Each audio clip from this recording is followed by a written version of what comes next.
प्राचीन समय की बात है। अयोध्या के पवित्र भूमि पर राजा अम्बरीश राज्य करते थे। राजा अम्बरीश अपने धर्म, भक्ति और सत्य के लिए प्रसिद्ध थे। वे भगवान विष्णु के परम भक्त थे और उनकी आराधना के लिए कठिन तपस्या और व्रत किया करते थे। एक बार राजा अम्बरीश ने एकादशी व्रत का पालन किया। यह व्रत 2 दिनों का होता है, जिसमें पहले दिन उपवास किया जाता है और दूसरे दिन पूजा और भोजन के साथ इसे समाप्त किया जाता है। राजा अम्बरीश ने विधिपूर्वक व्रत किया और द्वादशी के दिन भगवान विष्णु की पूजा के बाद भोजन ग्रहण करने की तैयारी की। इसी बीच प्रसिद्ध तपस्वी ऋषि दुर्वासा अपने शिष्यों के साथ राजा के महल में आए। ऋषि दुर्वासा अपने क्रोधी स्वभाव के लिए जाने जाते थे।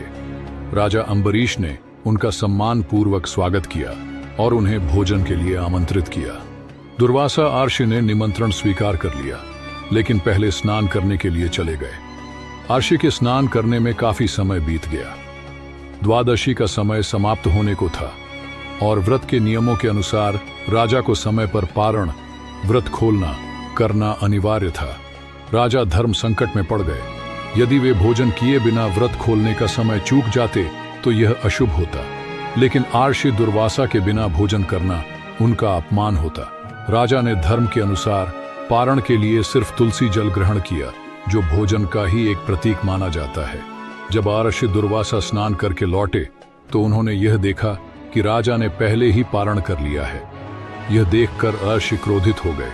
उनकी आंखें क्रोध से लाल हो गईं और उन्होंने राजा को अपमानित करते हुए कहा, तुमने मेरा अनादर किया है। मैं तुम्हें शाप देता हूं कि तुम्हारा नाश हो जाए। ऋषि दुर्वासा ने अपने तपोबल से एक राक्षसी को उत्पन्न किया और राजा अम्बरीश को नष्ट करने का आदेश दिया।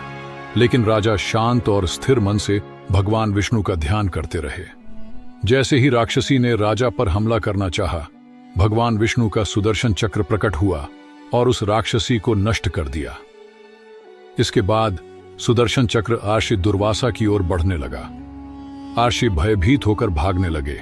उन्होंने सभी देवताओं से मदद मांगी, लेकिन कोई उनकी सहायता नहीं कर सका। अंत में ऋषि दुर्वासा भगवान विष्णु की शरण में गए।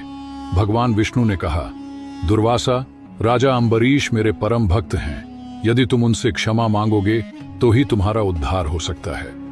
ऋषि दुर्वासा तुरंत राजा अम्बरीश के पास गए और क्षमा याचना की।